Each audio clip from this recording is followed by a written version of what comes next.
especialização em supervisão pedagógica e avaliação do desempenho docente pela Universidade Católica. Tem vários artigos publicados na área da educação, em revistas científicas da especialidade, comunicações em simpósios, seminários, colóquios e congressos, organizações de conferências, seminários e encontros, particularmente responsável com as funções de coordenadora investigadora desde 2010 pelo projeto Pais e Professores em Formação-Ação, no âmbito do qual promove e dinamiza anualmente o Seminário Educação em Debate, repensar a relação escola-família-comunidade. É formadora acreditada pelo Conselho Científico Pedagógico da Formação Contínua das áreas da Administração Educacional, Avaliação, Organização do Sistema Educativo, Concepção e Organização de Projetos Educativos, Didáticas Específicas na área da música, Relação Pedagógica. Tem várias áreas de interesse científico, cargo de eleição no contexto básico que desempenha desde 1990 a direção de turma. Ganhou o prémio em 2010 de Mérito Educativo pela Câmara Municipal de Viseu, em 2012 uma Bolsa de Mérito pelo Ministério da Educação e em 2011 o Prémio de Mérito também Educativo pela Câmara Municipal de Viseu. Bom dia, como viram, o meu nome é Maria Martins. Realmente o mais importante do meu currículo é ser mãe há quase 32 anos. Nas funções de docente, como professora, de facto é a direção de turma o único cargo que sempre me interessou e que desempenho desde 91 sem interrupção. Nunca pedi para me tirar a direção de turma, perceberão porquê, porque esta é a minha área de eleição, a minha área de interesse é a relação escola-família-comunidade. A minha intervenção foi condicionada pela intervenção da minha colega, na medida em que ela esvaziou de alguma maneira também parte da minha intervenção, mas ótimo, o que se viu é que ela estudou pelos mesmos cânones que eu, o percurso é idêntico, que quem se interessa pelo mesmo assunto acaba por conhecer os mesmos estudos, acaba por ter a formatação, digamos assim, o raciocínio semelhante. Eu gostava de começar por dizer qual é a minha perspectiva sempre neste tipo de coisas. É uma perspectiva conciliadora e reconciliadora. Todos somos corresponsáveis pela educação, efetivamente, e quando digo todos, falo especialmente dos professores e da escola, falo das famílias em primeiríssimo e sempre em primeiríssimo lugar, e da comunidade em geral, através das instituições, nomeadamente as autarquias e outras organizações, associações, etc. De facto, somos todos corresponsáveis. Eu falaria mesmo numa corresponsabilização de 360 graus. Ninguém se pode arrogar o direito de dizer eu não sou responsável, inclusive os empresários. As empresas têm que se interessar por aquilo que se passa nas escolas. Portanto, este é o registro da minha intervenção. Todos somos educação.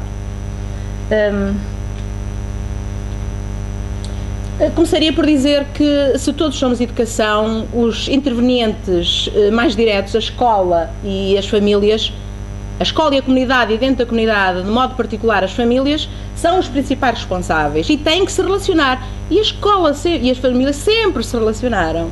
Desde que há escola, e até antes de haver a escola tal como a conhecemos hoje, sempre houve relação entre... Agora, os termos em que essa relação se estabelece e desenvolve é que tem vindo a ser, é que se tem vindo a alterar, muito por via, não só pela evolução social, mas também por via da produção de normativos, como já foi falado aqui hoje, tem sido muito abundante. Com avanços e recuos naquilo que toca à participação dos pais, e já não vou repetir essa ideia porque não vale a pena. Mas em termos de relação escola-família, eu tenho uma forma muito particular de ver esta questão.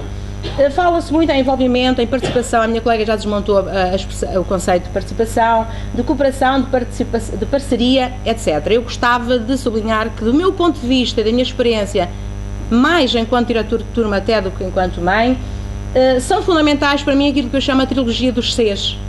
A corresponsabilização, com a qual comecei a minha intervenção, a cooperação, e aqui a cooperação, deixem-me dizer que cooperação engloba todos os outros conceitos, cooperação, colaboração e a comunicação, e eu tenho comunicação sublinhado.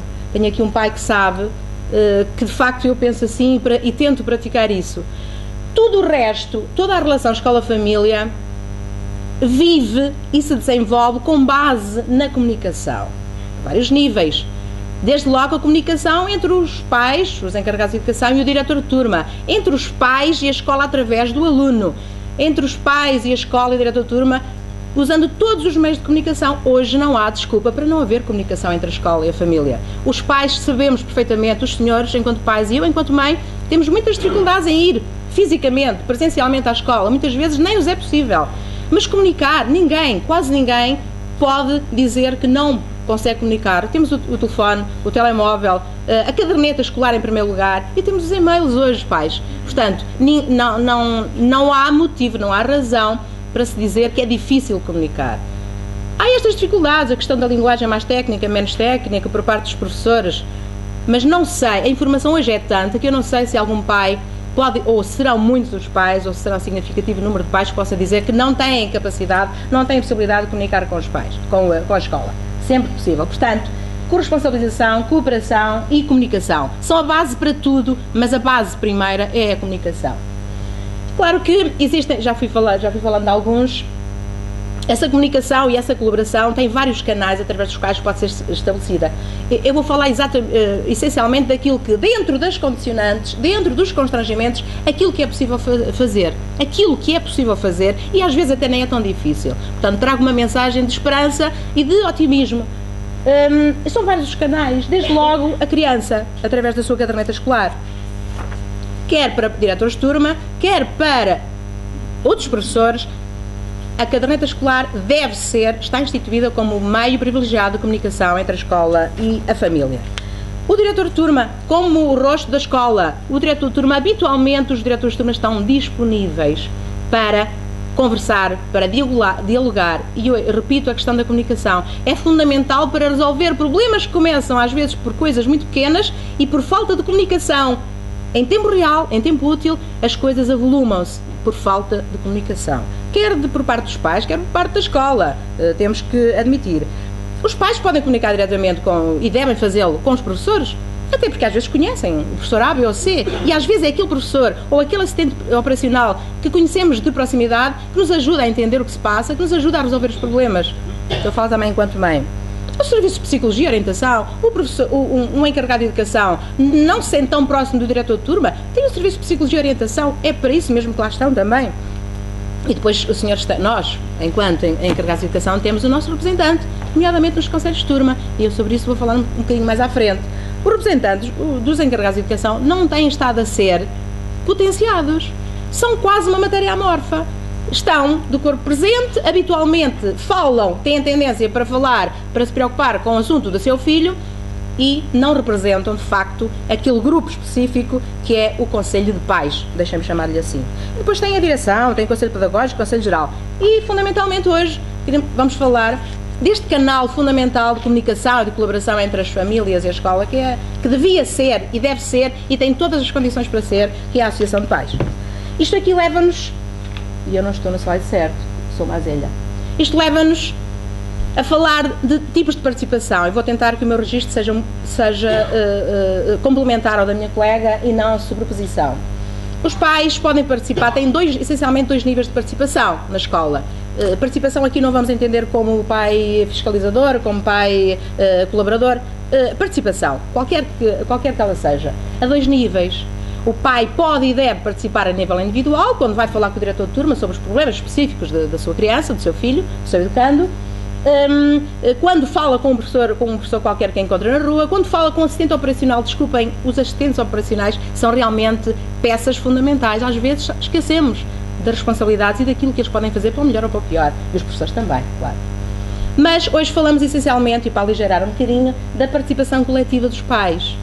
Quando falo da participação coletiva, falamos essencialmente da participação através deste organismo que é a Associação de Pais. Mas a participação coletiva dos pais, e esta é única, formalmente instituída e formalmente reconhecida como grupo de intervenção, grupo de ação, grupo de colaboração entre a escola e a comunidade. Mas há outros grupos em que os pais se podem imaginar e ter uma ação conjunta. Por exemplo, deixa-me chamar mais uma vez o Conselho de Pais de uma turma. Uma turma pertence a uma escola, um todo que é uma escola, e deve, através da Associação de Pais, promover a sua ação em prol do interesse de todos, se possível. Mas dentro desse todo, uma turma é um grupo muito específico, e os pais dessa turma, se forem, digamos, se lhes facilitarmos a vida, eu estou à vontade para dizer isso, como sabe, porque eu faço, Eu reúno uma vez por período com os pais da minha direção de turma e eles vêm sempre, quase todos. E às vezes nem há um assunto muito específico, mas arranjamos assunto, encontramos-nos, trazem sugestões, etc. Portanto, o grupo turma, o dos pais da turma, é um grupo que se deve organizar. Em torno de quem? Dos seus representantes. E esses representantes são figuras quase de encenação. Têm vindo a ser. Voltamos à Associação de Pais. Podemos falar de outros grupos. Um grupo de pais de uma determinada localidade que tem um problema específico de transportes, de horários, etc., pode juntar-se porque nem tudo na escola tem que ser para todos. Nem tudo tem que ser para todos. Porque há assuntos que interessam mais aos pais do que a outros. Por exemplo, um grupo de turma, ou por exemplo, um grupo de pais de uma determinada localidade, ou que têm determinadas características específicas, determinadas comunidades que nós temos na nossa escola. Mas a importância da Associação de Pais, voltemos à Associação de Pais, formalmente é reconhecida, a importância da Associação de Pais, vamos ver mais à frente em que termos, mas a importância da Associação de Pais, do meu ponto de vista, em termos práticos, em termos concretos, vem de quê? Da capacidade da Associação de Pais promover a sua ação sustentada na reflexão, minha colega há pouco falava, na partilha, na concertação e na união. Estas práticas, estas estratégias, resultarão com certeza naquilo que se pretende, que é uma ação positiva dos pais na escola. Nós queremos quebrar o enguiço da tradição, os pais para um lado e as famílias e a escola para outro. Dá a impressão que todos promovemos a ideia de que a escola tem que estar lá no meio da comunidade, é uma ilha, não pode ser. A escola é a responsabilidade de todos, mais dos professores, se calhar sim, naquilo que se passa dentro das quatro paredes. Mas aquilo que vem, quem nós temos na escola são os vossos filhos, são os filhos da comunidade. Portanto, nós temos a comunidade em permanência na escola.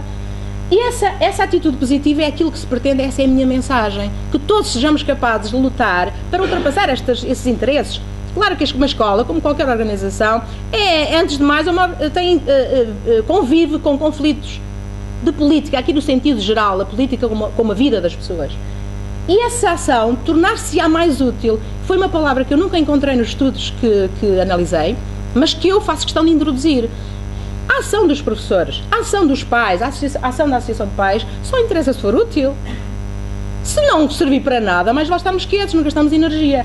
E se, com estas características e dentro da utilidade que nós lhe queremos reconhecer, ela será com certeza mais eficaz se for refletida, isto é, se for do consenso, se for partilhada e se as decisões forem tomadas, a ação for decidida em conjunto o mais alargado possível. Claro que dentro desta ideia, a escola e os professores têm muitas coisas a fazer, compete-lhes fazer muitas coisas, apenas elenquei aqui algumas. Refletir sobre a flexibilidade dos horários de atendimento dos diretores de turma. Confesso que no meu agrupamento já vamos tendo essa preocupação, certo, pai? Vamos tendo essa preocupação e vejo já muitos diretores de turma a expor o seu horário e dizer assim, esta hora é a hora oficial, mas olha, sempre que queira vir à escola, mande-me um e-mail, mande-me uma mensagem e, se possível, estarei cá. Já há muitos diretores de turma que fazem isso. Eu acho que a sensibilidade tem vindo a ser notoriamente crescente. Chamar também os pais para dar boas notícias, isto é fundamental. Mas pais, vão também à escola, digam também aos professores quando eles fazem as coisas bem feitas. Deem também o retorno. Eu também gosto, eu pratico uma coisa e muito incisivamente este ano, ainda não mandei nenhum recado mau para casa. Tenho vindo a premiar semanalmente, a última aula da semana, eu mando um recado de parabéns para os meninos que nunca foram chamados a atenção nessa semana. Mas ainda nenhum pai me disse assim, professora, obrigado por... Tenho que dizer aqui. Também falta essa parte, é que nós também precisamos, nós somos seres humanos, também precisamos do retorno, do reforço positivo. Adequar a linguagem, como dizia a minha colega, que é demasiado técnica, criar espaços, a escola, nomeadamente a direção, se possível criar espaços para os pais se encontrarem, ainda que seja informalmente. Os pais, eu estou a falar com mãe, quando nos encontramos com outros pais, partilhamos, olha, o meu filho fez isto, aconteceu isto, como é que eu resolvi, como é que tu resolveste, o que é que tu achas, está a acontecer isto com o meu filho, o que é que tu achas, o que é que tu farias? Mostrar disponibilidade, esta disponibilidade é tempo, é disposição, etc. E claro, a minha intervenção é ajudar a Associação de Pais. A escola está obrigada por lei a criar condições logísticas, etc., para que a Associação de Pais funcione. Mas há outro tipo de ajuda, que hoje já foi referenciada, que nem sempre acontece. Mas os senhores, como pais, faça um esforço para que essas condições sejam criadas. Claro que aos pais encarregados de educação também compete ir à escola, sempre que necessário. Entendam o que é que isto quer dizer. Caderneta escolar, usem e abusem da caderneta escolar, do telefone, do e-mail, mostrem-se interessados pela vida escolar dos vossos filhos e mostrem uma atitude positiva. Esta atitude positiva é no sentido de que eu também acho que a minha opinião pode ajudar a que a escola funcione melhor, dando sugestões, e a ajuda entre pais, que eu considero muito importante, que já falei há bocadinho, integrar ativamente a Associação de Pais. Reforço mais uma vez essa ideia. E vamos então à Associação de Pais. E aqui deixava, se calhar a título também um pouco provocatório, no sentido de que, dentro destas dificuldades, o que é que podemos fazer e o que é que devemos fazer? É apenas uma reflexão, 3 questões. A Associação de Pais, os pais na sua globalidade valorizam a Associação de Pais? Reconhecem a importância da Associação de Pais? Em termos de representatividade, também já foi colocada aqui a questão. A representatividade, pelos vistos, pelo que eu sei, tem vindo a ser, em termos quantitativos, tem vindo a aumentar, pelos vistos. Mas em termos qualitativos, que a minha colega referiu e que eu não posso deixar de referir, será que a Associação de Pais tem efetivamente representada a comunidade dos pais, de todos os pais? É uma questão que fica, e aqui vem. E agora, inevitavelmente, é a mesma questão. Quem são socioculturalmente falando, quem são os pais que vêm? Mas mais do que esses, quem são aqueles que não aparecem? E porquê é que não aparecem? O que é que significa a sua ausência? Que iniciativas toma a escola para envolver esses pais que não vêm? Que formas de participação dos encarregados de educação a escola privilegia? E aqui tenho que fazer um parênteses, nomeadamente como diretora de turma. Nós professores temos tendência a catalogar, digamos assim, a participação dos pais pelo número de vezes que o pai vai à escola. Ora, poderá ser um erro crasso, porque há muitos pais que efetivamente, eu fui uma delas, por falta de tempo, fui muito poucas vezes à escola. Seria eu uma mãe ausente? Não, de todo. É que há muitos pais que, perante a impossibilidade de se deslocarem à escola, alguns, e se calhar até muitos, conseguem acompanhar em casa, conseguem envolver-se. Aquilo que o Pedro Silva, que é a minha referência, pelos vistos também da Ana Alquerque, nesta matéria, que é um professor de uma escola superior de educação, chama de envolvimento invisível. Portanto, nós temos de ter algum cuidado quando dizemos este pai participa, é que ele não participa. Nós ainda não fomos perguntar a esse pai que não vai à escola se ele em casa acompanha e consegue acompanhar. Eu, dentro das minhas limitações, tentei acompanhar a partir de casa. A Associação de Pais, e o que faz a Associação de Pais para trazer assim esses encarregados de educação que não vêm? Será que os senhores, enquanto Associação de Pais, o que é que fazem? Já foram à procura? Já caracterizaram esse grupo de pais que não vêm? Se calhar não. E é por isso que eu vou repetir a ideia. Esta ausência de um grupo muito significativo de pais, que se calhar até tem muitas características em comum, até seria fácil identificar e desenvolver estratégias para os trazer a nós, a Associação de Pais, se calhar faz com que aumente a diferença que a minha colega já falou, aqui o Pedro Silva chama a clivagem sociológica ou social. Isto é, os pais que já estão fora, socioculturalmente distantes da escola, não dominam sequer a forma. Há pais que não sabem ainda como é que funciona a escola. Há pais que me perguntam, olha, como é que eu sei se o meu filho fez teste ou se vai fazer teste? Estes pais, temos que fazer alguma coisa para os trazer. E trazê-los não é trazê-los obrigatoriamente fisicamente para dentro da escola, é trazê-los a integrarem, que eles integrem a escola, que passem a ser capazes de desenvolver competências educacionais no sentido de serem capazes de acompanhar minimamente a vida escolar dos seus educantes. Por isso, esta situação, esta realidade, faz com que alguns pais sejam mais iguais do que outros. Depois, a terceira questão. Em termos de participação, aqueles pais que integram a Associação de Pais, já sabemos que não são a maioria. Mas dentro desses, quais é que participam ativamente? Será que as associações de pais deviam ser? Só têm estes dirigentes, por exemplo? Não têm, têm muitos mais. Ativamente, quem são os... Quantos são os que participam? Que índice de participação é que existe? E daí é uma primeira sugestão. É que a Associação de Pais se constitua como um pequeno núcleo de investigação dentro da escola. Eu penso que, da minha prática, não custa muito fazer um pequeno inquérito, por exemplo, a associação quando toma posse, e durante os 5 anos, se calhar, a comunidade dos pais não vai mudar, o grupo de pais não vai mudar assim tanto, e esse inquérito poderá nortear, os resultados desse inquérito poderão ajudar nesses 5 anos de vigência, que é o máximo que eu vejo, que imagino, numa escola EB, e é uma coisa que me preocupa, é o prazo curto de vigência dos dirigentes associativos e dos pais das associações. E por isso eu peço muitas vezes ao pai Martinho, e ele diz que sim, que devem fazer isso e que fazem, preparar os sucessores. É que um questionáriozinho, é muito fácil pedirem ajuda aos diretores de turma, quem são os pais que andam mais arredios da escola. Um questionário, uma entrevista, tentar saber porque é que não vêm, porque há com certeza razões, porque os pais, já vão ver a seguir, os pais consideram a associação de pais muito importante, a maioria. O núcleo de investigação é a primeira estratégia que eu proponho, e estou quase a terminar, algumas estratégias a desenvolver pela associação de pais. Ações de sensibilização para a cooptação destes encarregados de educação que não vêm. A seguir, se quiserem, podemos partilhar uma experiência que nós estamos a viver lá no agrupamento, com a ajuda direta e ativa da Associação de Pais, promover um papel ativo dos representantes no Conselho de Turma. Eu já propus mais do que uma vez que seja constituído um Conselho de Representantes, que eles reúnam pelo menos uma vez por ano no início e que lhes seja dada formação. Formação no sentido de conhecer a legislação, conhecer os termos em que se rege a sua intervenção e para que eles concertem a sua ação. Eu, por exemplo, tenho 9 turmas e vejo uma diferença abissal entre a ação e a intervenção de uns pais e a de outros. Se calhar era preciso e não era nada difícil. No início do ano, inclusivamente, podia ser a escola e a Associação de Pais pode propor que os representantes, antes de se proporem ou serem eleitos para tal, que sejam informados de alguns papéis que devem desempenhar. E um deles seria, com certeza, inteirarem-se daquilo que podem e devem fazer, legalmente e informalmente. Dizem, mas a lei não prevê a formação no Conselho de Representantes. Ok, mas também proíbe. Não proíbe. Então, há muita coisa que se pode fazer. Contribuir para a criação de um clima de serenidade, eu acho que é fundamental. Esta crispação que muitas vezes acontece entre os pais e os professores, esta tradição. Nós que estamos aqui, com certeza, já pensamos de maneira diferente e se calhar conseguimos fazer a diferença. Constituir-se como um verdadeiro canal de comunicação. Os pais, se tiverem confiança e se virem que a Associação de Pais funciona e se depositarem nela confiança, com certeza que a utilizam para comunicar com a escola, para pedir ajuda para resolver problemas.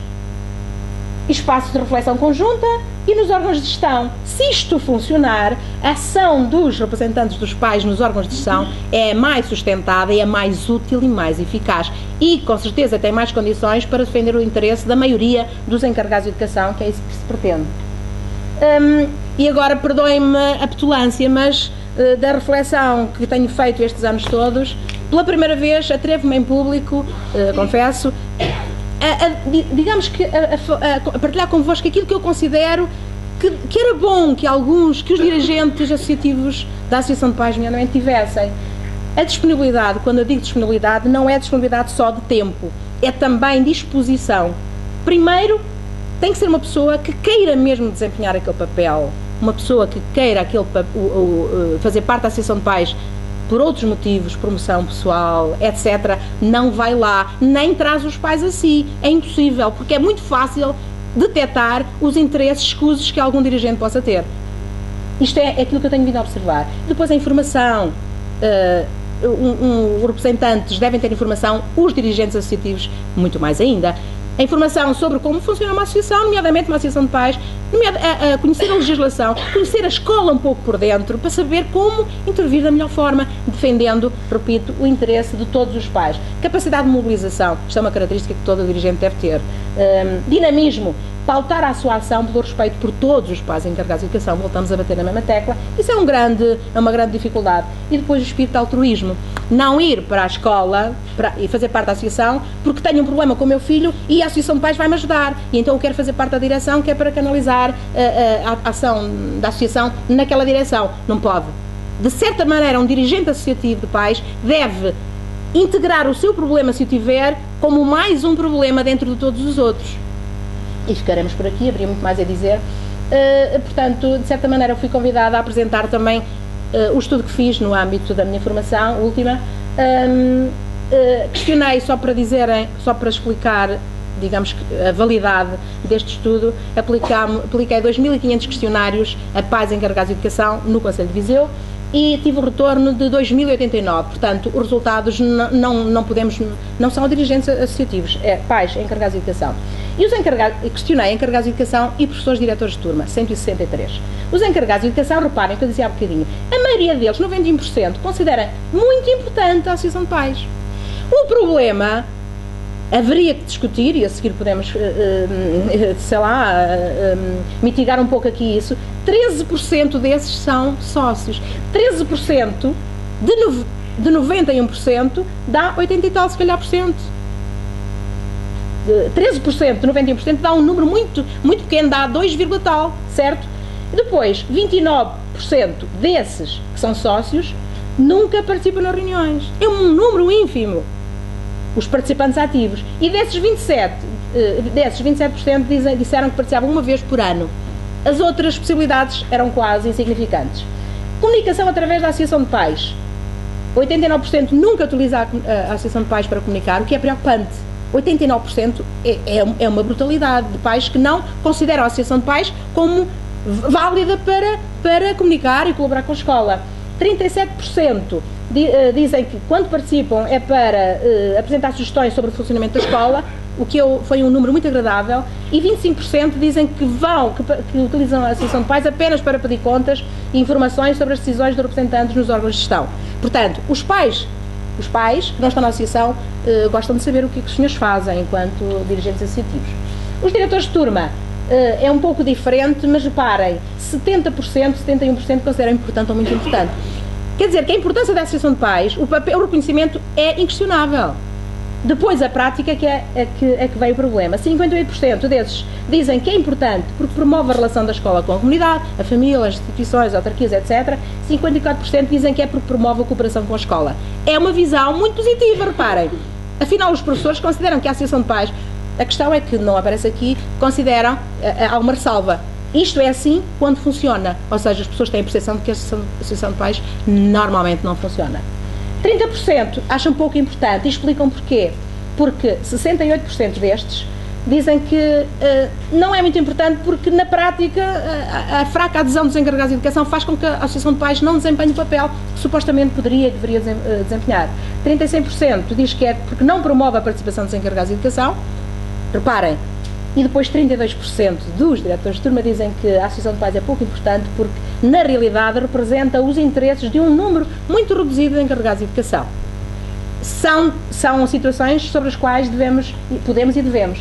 E termino dizendo que, de tudo o que foi dito aqui hoje, isto eu penso que resume um pouco o que nós falamos aqui hoje, sobretudo a minha colega Ana Albuquerque, falou das grandes dificuldades, dos enviesamentos da participação dos pais, da tradição de costas voltadas entre pais e professores, famílias e escolas. É porque a participação dos pais não é uma coisa simples, porque comporta uma série de problemas, interesses pessoais, questões políticas. A escola é uma arena política, cultural, social, é tudo. A participação parental na educação está muito longe de constituir um assunto apenas educacional. E porque temos que quebrar estas costas voltadas, e porque a criança, do meu ponto de vista, quando falamos de crianças, e este é o valor maior, é isto que nos faz mover dentro nomeadamente este tema, a relação escola-família, é importante. Porquê? Porque nós temos um valor maior, que é a criança, adolescente e jovem, que é simultaneamente filho para as famílias, aluno na escola e cidadão na comunidade. E é nesta tridimensionalidade que esta relação deve ser construída, no interesse maior do seu sucesso, desempenho e sucesso escolar e educativo, que é igualmente importante para pais e professores, mas era importante a convergência de esforços, de interesses, de ações. A existência e a qualidade, isto é muito, do meu ponto de vista, é aquilo que falta dizer. A existência e a qualidade da relação estabelecida entre a escola e a família poderá ter tanta influência na capacidade de aprendizagem da criança como as formas e métodos de ensino aplicados. Por tradição, os pais vêm à escola quando as coisas não correm bem e dizem: o professor é que errou. Muitas vezes erramos. Claro que erramos. Por seu turno, os professores, quando o seu aluno não estuda, não faz os trabalhos de casa, é a família que não se interessa, não faz, o que é que estes pais andam a fazer? Se calhar, a solução não está nem só na família, nem só na escola. Se calhar a solução está mesmo nesta relação, nesta sobreposição das esferas de influência, como diz Epstein. Com características, a família e a escola não se podem confundir. São estruturalmente e funcionalmente diferentes. A criança tem A criança, reparem, se nós analisarmos bem, as crianças têm todos os motivos para se sentirem muitas vezes baralhados. Reparem que as nossas crianças em nossa casa são únicas. Eu tenho 4 filhos, mas cada um deles é único. Cada um deles vê respeitado o seu gosto até pela alimentação. Eu tento cumprir com o gosto deste, daquele. É único. A criança em casa é um rei. E na escola é um número. É mais um aluno. Mas acontece que nesta divergência há uma sobreposição de objetivos e de responsabilidades, que é todos contribuirmos para que a vida escolar e o sucesso escolar e educativo corra pelo melhor possível. Portanto, dentro do respeito pelas esferas de atuação entre famílias, comunidade e escolas, há uma sobreposição que é salutar e tanto dentro das possibilidades, quanto mais, melhor. Quanto mais próximo for esta relação, melhor serão os resultados. E terminava com uma coisa que se calhar vão gostar de ouvir, mas que eu gosto particularmente. De facto, um sistema escolar que não conta com os pais, com as famílias, como primeiro pilar, como primeiros parceiros, como parceiros fundamentais ou como primeiros responsáveis pela educação dos seus filhos, é um sistema educativo furado, pá. É como há dias assisti a um seminário em que o senhor dizia a maior parte das pessoas são pacotes de leite rebentados. Eu diria que é mais ou menos isso. É fundamental. O meu colega falou daquele provérbio africano, retomado pelo Freire, para educar uma criança é preciso a aldeia toda, e é. Nós, por mais que sejamos, todos somos poucos para educar a criança. Fica por aqui a minha intervenção.